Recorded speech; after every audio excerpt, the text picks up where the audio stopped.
Well,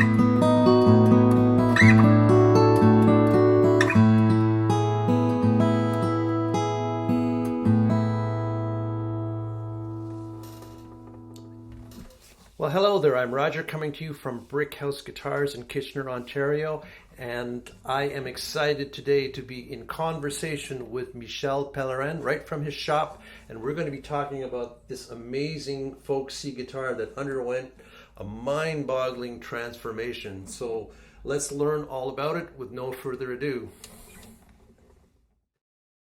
Well, hello everyone. This is Roger coming to you from Brick House Guitars in Kitchener, Ontario. And we have Michel Pellerin with us all the way in Thetford, Quebec. And with the marvel of technology, we can be kind of like sitting in the same room. So this is awesome. And our special guest is this beautiful folk C guitar.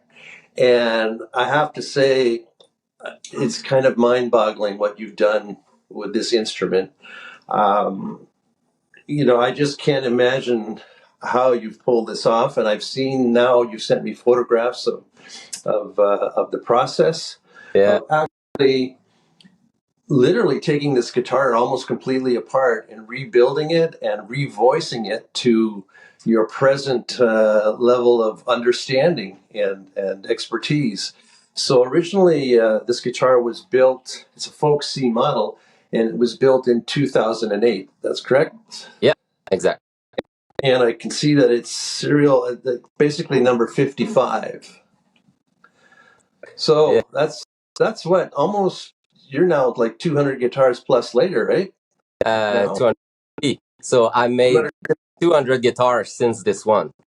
Yeah, at least, right? So, yeah, I guess you've learned a thing or two since. Some. Hopefully. Well, so I would like to just kind of go over. I mean, you sent me the list of the revisions and rebuilding process of all the different things that have changed on this instrument. And well, I just wanted to talk to you about that process, and we have some photos that I can insert as well, so people can understand what we're talking about. But why don't we just dive into it? I'm going to set my guitar down, and so first of all, maybe how did the guitar first of all come to be? Was that a model that you were already making, or what's the story behind the original guitar? In fact, this guitar was, I would say, a prototype because back in 2008, in fact, I started the guitar in 2006, but still, a prototype. So slowly built this guitar. I love classical guitar shape, but I wanted to make a kind of classical guitar shape, but with steel string. So it was my first. I made two of them with different wood, but very similar, same cedar top. So I built this guitar, and one of my friend and customer for years came into the shop, tried the guitar, and fell in love with this one. So he bought the back in 2008, and his name is Claude Laclamme, and he's a recording artist. He has his own studio. He's now a harp guitar player, and so many talents. Yeah, I saw the harp guitar you just recently made for him, and it is it's just astounding. He must be so happy with it. Yes. Yeah. So he had this guitar for 10 years. He loved the tone, but the guitar was not very, was kind of shy, not a lot of projection. A very nice tone for recording was the best for him. But then after 10 years, he asked me to build him a new guitar with all the knowledge I gained over the years. And he asked me, do you accept this guitar as down payment? Because I want you to with my new guitar. So I accepted. And so I sold the guitar to another guy, and few months, years later, he just asked me after seeing your video of a folksy that I just made with Wenge and Flame Cedar. Yes. He reached me and asked me, "Are you able to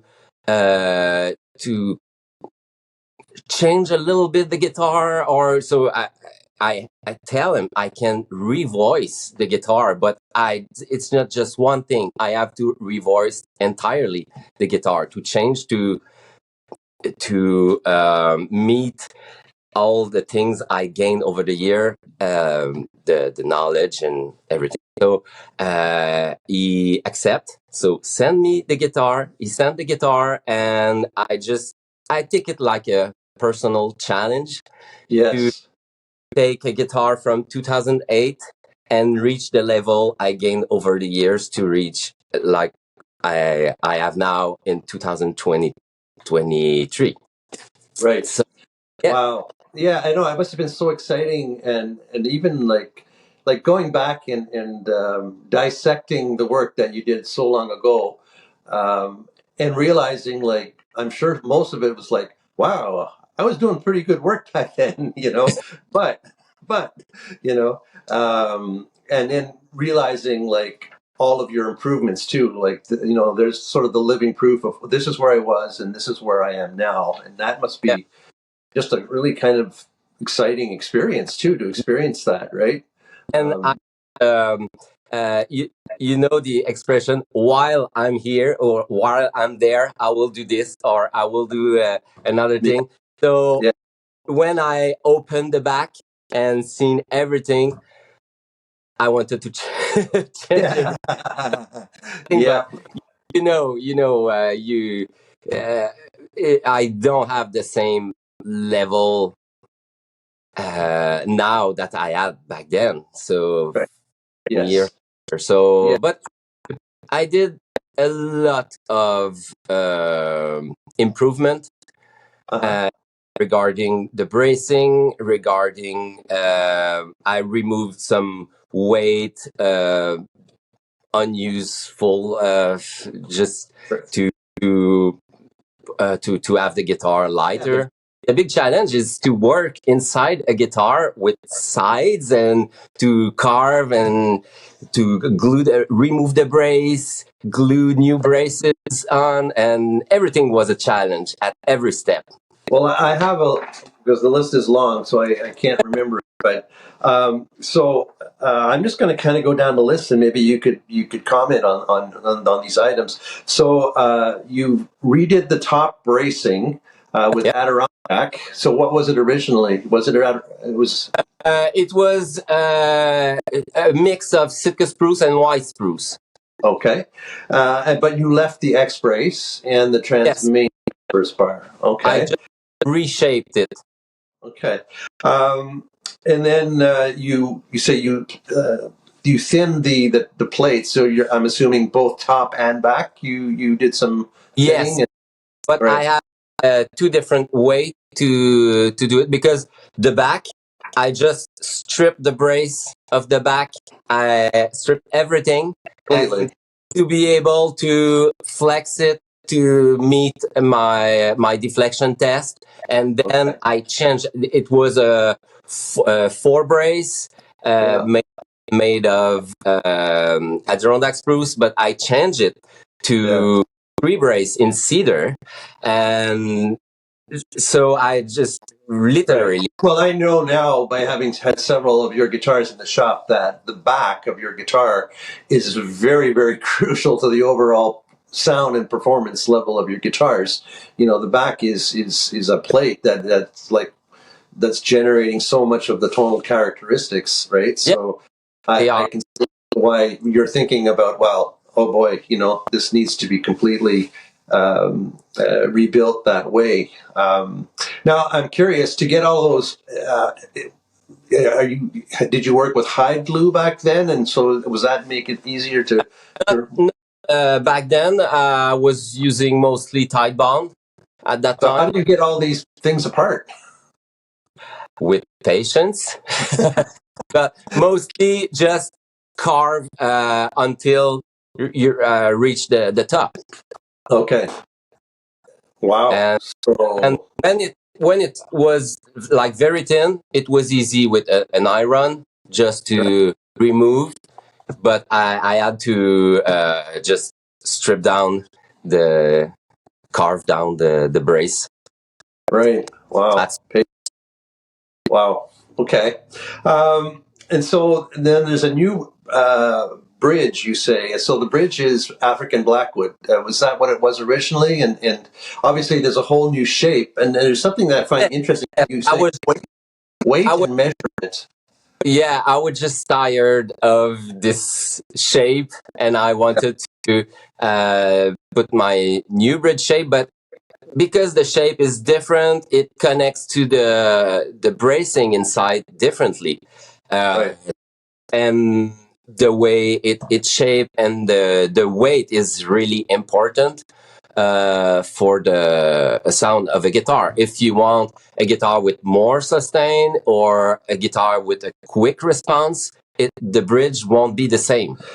Um, and then, so you actually had to, of course, put new binding. That's maybe jumping ahead here, but you say you actually had the good fortune of I, having some of the original maple yes, yes, that you put on the guitar.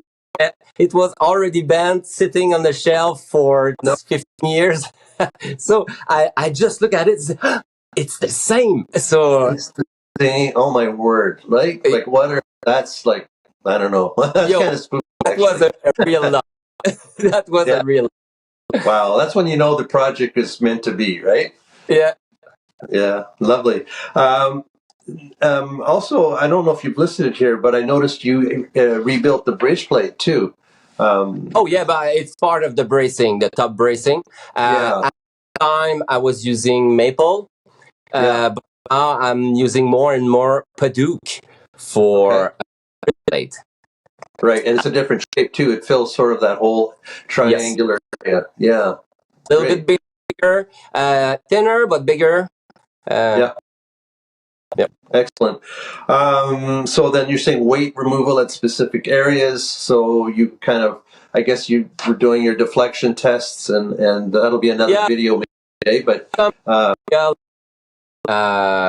Like the tail block was really too big and doesn't need it to be that big, so I just removed from there, and all the bracing that I reshaped, and like using different like cedar instead of spruce, so you remove weight here and there. mm. And when I carved, I reshaped the neck and also the headstock. I So just I have changed. a curiosity question too, just on spec. On when you talk about the neck, um, the nut width that I have here is that I seem to measure is 1 3/4. Yep. Was it originally 1 3/4, or was it 1 13/16? Originally, it was 13/16 on Uh-huh. this, but I had to remove the fretboard and regluing and then reshape, and so I lose 1/16 at the end. Right. Well, I have to say it feels amazing. you Yeah, know, uh, for a smaller body guitar. I mean, I love wide necks, but when I pick up this guitar, the neck profile that you've got it to right now is fabulous. It's just so yeah, comfortable. a little bit too chunky Yeah. at first, and so while I'm there, I will just Well, reshape. there. Yeah, it's like painting your changing the counter of your kitchen cabinets. Uh-oh. Uh, $40,000 later, we just changed the counter. Yeah, but I know that. And now it has a new headstock, and that to me is one of the most what? I mean, we'll be posting pictures, but so I love your new headstock shape for sure. I greatly prefer it over the old design. uh-huh. Um, and so, whose idea was that? That was that. I mean, obviously, the customer wouldn't even have imagined that you could do No, that. it's mine. Nor would I. Uh, I suggest him to the customer, and I let it choose. And he wanted to wait, but I told him if I do a change, I will do everything at the same time. I won't go back and refinish the neck and everything like, and so it's all or nothing. So I did. Wow. Like, there's absolutely no way, zero chance of even having a clue that that happened. You can see it. I mean, here, I'm going to hold it up. I mean, Yeah. I like, what? I mean, now, did you change the backplate as well? Yes, I removed both plates and then I Okay. reshaped the mahogany. I I did a scarf joint to have my headstock longer, and then I capped the sides with wings Yeah. to just to hide the scarf joint and everything. So you can't see that it has been There's no way. Wow. Wow. Bravo. and new plates and Yeah, it looks amazing, and wow. So, and then of course, when you remove the fingerboard, put it back on, you would have to have leveled the fingerboard. And my was there level. any crack? And then of course the old frets. So it's got brand new frets on it as well, and those are the Yes, Evo yeah. Gold frets. I want to put gold Evo fret on this Yeah, one because I love the tone of those frets. yeah, Uh, and I had to remove the fretboard to be able to have a flat surface to reglue all the bracing stuff and everything. So I had to remove the fretboard for this purpose only. right. But when I thin the top, because we talked a little bit about tinning the plates, but Yeah, the top, because it was already on the guitar with braces on, right. just I did this at the end to thin Mm, the and just tapping, removing, scraping, tapping, scraping. So it was just by here and feeling, and so this was more stressful. And right, then I reached a certain, okay, it's perfect, I'll leave it this way. right, But right. because I thinned the top, I Yeah, went through that. So I changed the rosette too. um yeah, yeah, that's true. You have and a then, brand new, beautiful rosette. So we have yeah, pictures of that simple, too. So why efficient. there? Why not a new rosette as well? Yeah, and I changed. I forgot to put it on the list, but I changed the overture of my sound hole. I noticed there's a ebony strip or something. Yes, yes, just Yeah. to put it a little bit smaller to Okay. our pitch. So yeah, I did change everything. Right. Right. Wow. Well, and then you had to obviously refinish the guitar. Yeah, Uh, so was the guitar like 100% refinished then? yep, Right. I mean, it would appear to be that. I mean, it looks absolutely like brand new. Like I can't see I know. any real difference with what's coming out of your custom shop right now.